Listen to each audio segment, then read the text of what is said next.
भारत के पश्चिमी राज्य राजस्थान में बधारा के पास एक छोटा सा गांव है, अजीतपुरा। पहली नजर में ये गांव किसी आम गांव की तरह लगता है। सब ठीक ठाक, सीधे साधे लोग, अपने अपने काम करने वाले। पर जब इस गांव को करीब से देखा जाए तो इस गांव में एक अजीब सा राज छुपा हुआ है। कुछ है ऐसा जो इस गांव पे एक श्राप बन के मंडरा रहा है। पिछले कई सालों से एक अजीब सी और बेहद भयानक घटना हो रही है इस गांव में। हर अमावस्या को गांव में एक शैतानी साया निकलता है जो लोगों को उनके नाम से बुलाता है। पर किसी ने अगर जवाब दिया तो या तो वो हमेशा के लिए पागल हो जाता है, या फिर हमेशा के लिए लापता, या फिर उसकी लाश किसी नारियल के पेड़ के पास मिलती है।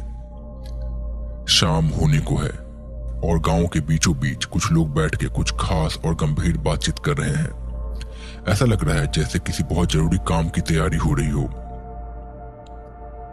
चलो भाई, अब रात होने वाली है। पता है ना आज अमावस्या है। हाँ पता है। अब चलते हैं घर। ना जाने किस मनहूस घड़ी में हमारे गांव को ये श्राप लग गया। श्राप? कैसा श्राप?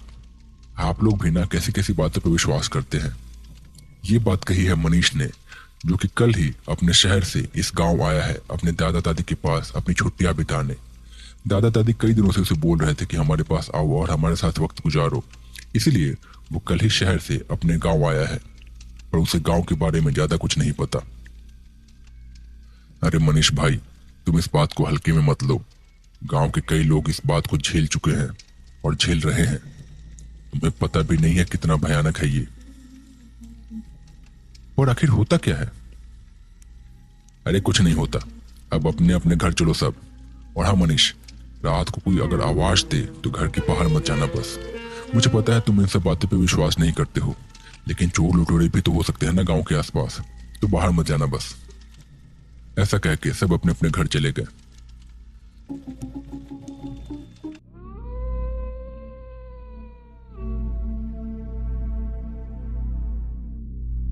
रात ढल आई। हर ओर सन्नाटा छा गया है। आसपास का इलाका शांत और ठंडा हो गया है। कुछ कीड़े मकोड़ों की आवाजें आ रही हैं। सबको पता है कि रात को बाहर जाना सही नहीं है। धीरे धीरे रात गहरी हो गई। रेगिस्तान का गांव शांत हो गया। कुछ घरों में अभी भी लालटेन धीमी रोशनी में जल रही है। दिन में जहां इतनी गर्मी थी, वही इलाका अब रात को धीरे धीरे बहुत ज्यादा ठंडा होते जा रहा है। मनीष अपने कमरे में सो रहा था, पर उसे सिगरेट पीने की तलब हो रही थी।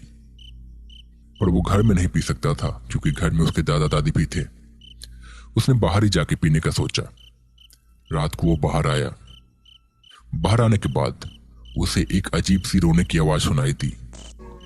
उसने देखा कि थोड़ी दूर पे एक करीब 8-10 साल का बच्चा बैठा हुआ है और बड़ी जोर जोर से रो रहा है। वो थोड़ी दूर आगे बढ़ा और मनीष ने उसे पूछा, कौन हो तुम और यहाँ क्या कर रहे हो? वो बच्चा फिर भी रोते रहा, पर अब धीरे धीरे कुर्राने भी लगा। मुक्ति मुक्ति मुक्ति मुक्ति चाहिए। मनीष और आगे जाने लगा। उसकी धड़कन तेज हो गई थी। मन में उसे गांव वालों की बात याद आ रही थी, पर उसके मन में उत्सुकता थी। वो जानना चाह रहा था कि आखिर कौन है और वहां पे क्यों है, क्यों रो रहा है। जैसे ही वो पास पहुंचा, वो बच्चा अचानक से मुड़ा। उसे देख के मनीष के होश उड़ गए। वो कोई बच्चा नहीं था, बच्चे के जैसा दिखने वाला एक बौड़ा था। शायद यही वो शैतान था जिसके बारे में लोग बात कर रहे थे। उसके हाथ पैर बहुत ज्यादा बड़े थे और बाल भी बड़े थे। सिर और मुंह बड़ा सा था और बहुत भयंकर था। मनीष ने उसे देखा और उसकी चीख निकल गई और वो वहीं पे बेहोश हो गया। जब उसकी आंखें खुली तो उसके दादा दादी उसे घेर के खड़े थे। उन्होंने उससे पूछा कि क्या हुआ, पर मनीष ने बताया कि शायद कमजोरी की वजह से उसे चक्कर आ गया। उसके दादा दादी ने भी बात को नजरअंदाज कर दिया। पर अगले दिन से उसकी तबीयत बहुत ज्यादा खराब रहने लगी। उसे लगने लगा कि हमेशा उसके सर में दर्द रहता है, बदन अकड़ा हुआ लगता है। धीरे धीरे मनीष बहुत ज्यादा कमजोर होने लगा। उसने खाना पीना भी बंद कर दिया। धीरे धीरे उसे देख के ऐसा लगने लगा जैसे वो झुकता जा रहा है। उसका कद धीरे धीरे कम होते जा रहा है। मनीष के दादा दादी सोच में पड़ गए। उन्हें समझ में आ गया था कि कुछ तो गड़बड़ है उसके साथ। उन्होंने पास के गांव से डॉक्टर को बुलाया। डॉक्टर ने देखा और कहा, समझ में नहीं आ रहा कि क्या हुआ इसे। सब चीजें नॉर्मल है, सारे रिपोर्ट भी सही आए हैं, पर फिर भी इसकी हालत इतनी ज्यादा खराब क्यों हो रही है। खैर, इसका ख्याल रखिए। कुछ दवाई लिख देता हूँ, समय पे देते रहिएगा। मैंने इसके लिए कुछ और भी टेस्ट लिखे हैं, वो करा लीजिए। मुझे उम्मीद है कि शायद इन दवाओं से ही ये ठीक हो जाएगा, वरना आगे के टेस्ट देखने पड़ेंगे। ऐसा कह के डॉक्टर वहां से चला गया। मनीष के दादा दादी उसे देखते रह गए। अगले दिन उसके दादा ऐसे ही सुबह सुबह गांव के सरपंच के साथ बैठे हुए थे। गांव में अक्सर लोग एक दूसरे के पास बैठ के बातें किया करते थे। सरपंच जी, मेरे पोते की तबीयत बहुत ज्यादा खराब हो गई है। समझ में नहीं आ रहा है कि क्या करूं। डॉक्टर को दिखाया, वैद्य को दिखाया, पर उन्हें भी समझ में नहीं आ रहा है। किसी और को दिखाना पड़ेगा फिर। उसकी तबीयत में कोई सुधार है कि नहीं? कहाँ कोई सुधार है? दिन पे दिन उसका शरीर जैसे गला जा रहा है। पता नहीं क्या हो गया है उसे। अच्छा, आपके बेटे की भी तबीयत खराब थी ना कुछ साल पहले? मुझे याद है कि उसकी तबीयत भी बहुत ज्यादा खराब हो गई थी। आपने किस डॉक्टर को दिखाया था? मुझे भी बता दीजिए, मैं भी उसे दिखा लूंगा। सरपंच ने थोड़ी देर सोचा और कहा, देखो, कभी कभी ऐसी चीजें डॉक्टर वैद्य के समझ के परे होती हैं। मेरे बेटे के साथ भी हुआ था ऐसा कुछ, पर तब मैंने कोई और रास्ता अपनाया था। पर उसके बाद मैं एकदम चुप हूं इस बारे में और कभी बात नहीं करता। पर अब तुम्हारे पोते की जान की बात है तो तुम्हें बताता हूं। गांव के दक्षिणी कोने पे एक तांत्रिक है। आज रात को उसके पास चलेंगे। हो सकता है वो कुछ मदद कर दे। मेरे बेटे की भी जान उन्होंने बचाई थी।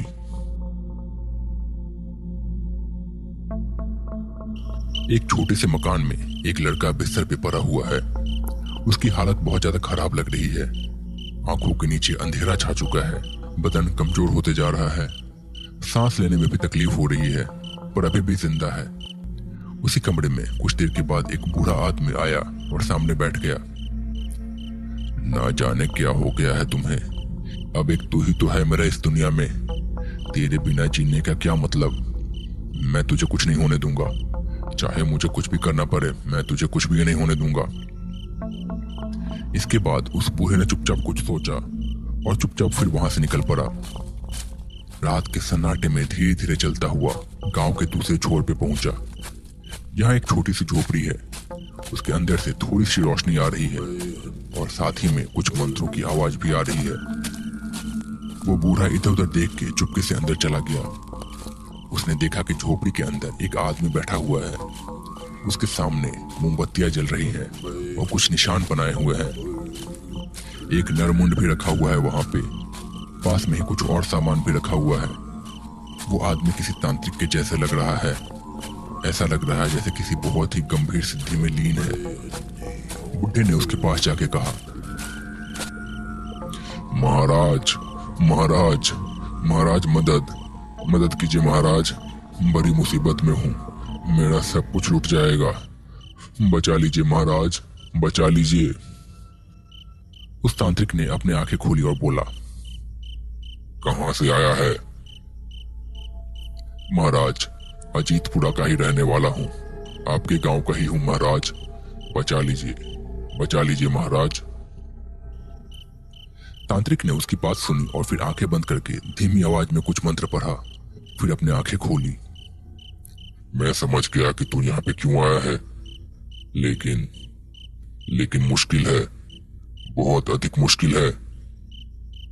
तेरा बेटा सच में बीमारी से ग्रसित है और अब बस कुछ ही सांसें बची हुई हैं उसकी। इसमें मैं क्या करूं? डॉक्टर वैद्य को नहीं दिखाया? दिखाया महाराज, सबको दिखाया। जयपुर से दिल्ली हर जगह लेके गया। आधे से ज्यादा खेत बेच दिए इलाज में, लेकिन सभी ने हाथ खड़ा कर दिया। अब बस आपका ही सहारा है महाराज, बचा लीजिए। तांत्रिक ने फिर कुछ और सोचा और कहा, देख, तेरा बेटा अंतिम सांसें ले रहा है। इसकी जीवन शक्ति खत्म हो रही है। एक काम मैं कर सकता हूँ, लेकिन ये प्रकृति के नियम के खिलाफ है और ये तामसिक तंत्र है। महाराज, दया कीजिए, मेरे बच्चे को बचा लीजिए। मैं जो कुछ भी हो करूंगा आपके लिए, बस बचा लीजिए उससे। अभी उसने दुनिया भी नहीं देखी है ठीक से। तांत्रिक ने फिर कहा, इसके लिए मुझे किसी और की जीवन शक्ति छीन के तेरे बेटे में डालनी होगी। रह पाएगा इस मन के बोझ के साथ? बोल, किसी और के बेटे को मार के अपने बेटे को खुश देख पाएगा? मैं कर लूंगा महाराज, मैं सब कुछ देख लूंगा, मुझे सब मंजूर है, बस आप उसे बचा लीजिए। ठीक है, मैं करूंगा, पर तू गांव का सरपंच है, इसके बदले तुझे तेरी आंखें मूंदनी होंगी। मैं कुछ भी करूं गांव में, कोई भी साधना करूं, तू कुछ नहीं बोलेगा और इस रात का जिक्र किसी और से कभी नहीं करेगा। अगर किसी से तूने कुछ बोला तो तुझे पता है मैं क्या कर सकता हूँ। मुझे मंजूर है महाराज, सब मंजूर है। ठीक है, कल इसी वक्त आना फिर से यहाँ पे, मैं संभाल लूंगा, पर अपना वादा मत भूलना, वरना तुझे पता है ना मैं क्या कर सकता हूँ। हाँ महाराज, आपकी जय हो, आपकी जय हो।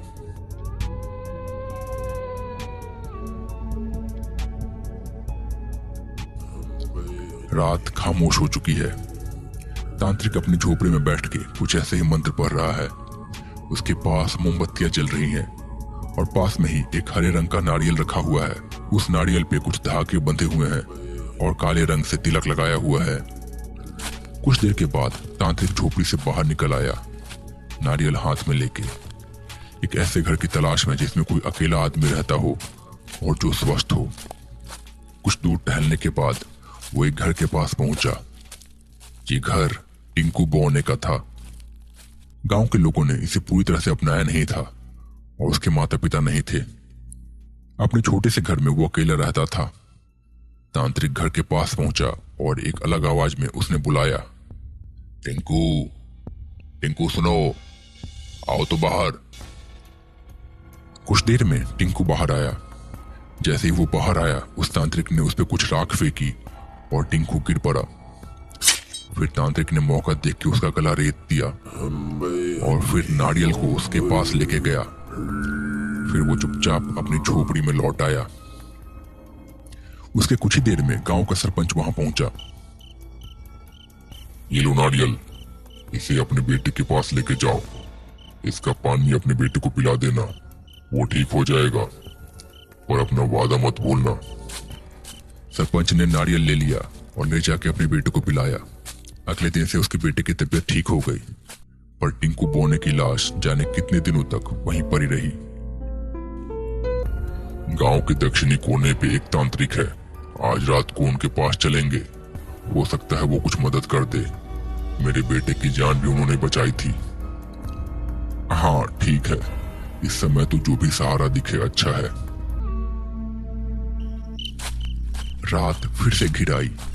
सन्नाटे में धीरे धीरे वो लोग किसी तरह से तांत्रिक की झोपड़ी के पास पहुंचे। अपने साथ जैसे तैसे वो लोग मनीष को भी लेके गए थे। उनके साथ एक और आदमी भी था जो कि सरपंच का वफादार था। सरपंच झोपड़ी में गया। उसने देखा कि वो तांत्रिक चुपचाप झोपड़ी में बैठा हुआ है, पर अब वो थोड़ा बूढ़ा हो चुका है, बाल सफेद हो चुके हैं और थोड़ा कमजोर भी लग रहा है। महाराज, महाराज नमस्ते, कैसे हैं आप महाराज? तांत्रिक ने उन्हें देखा और कहा, कौन हो तुम और इस वक्त यहाँ क्या कर रहे हो? महाराज, आपको याद होगा कुछ साल पहले मैं आपके पास आया था। मेरे बेटे की तबीयत बहुत ज्यादा खराब थी, आपने उस वक्त मेरी मदद की थी।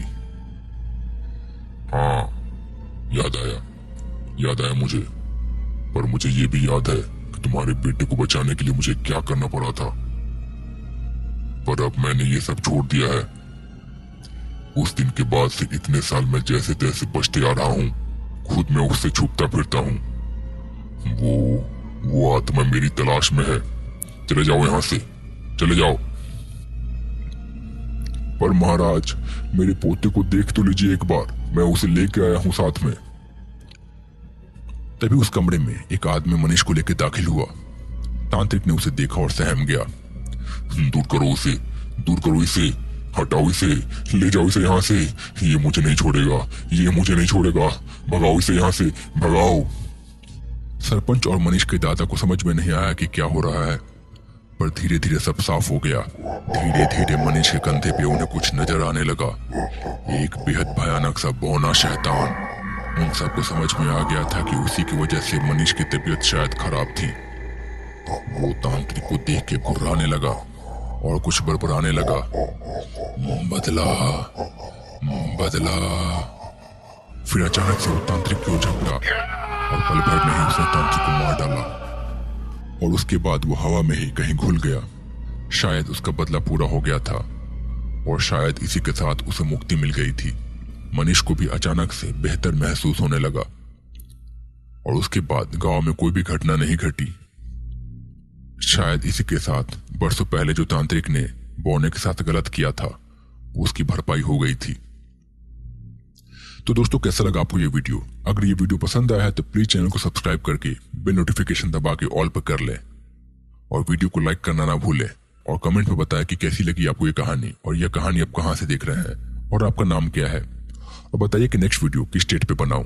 मैं मिलता हूं बहुत जल्द एक नई कहानी के साथ। तब तक के लिए बाय बाय, अपना ख्याल रखिए।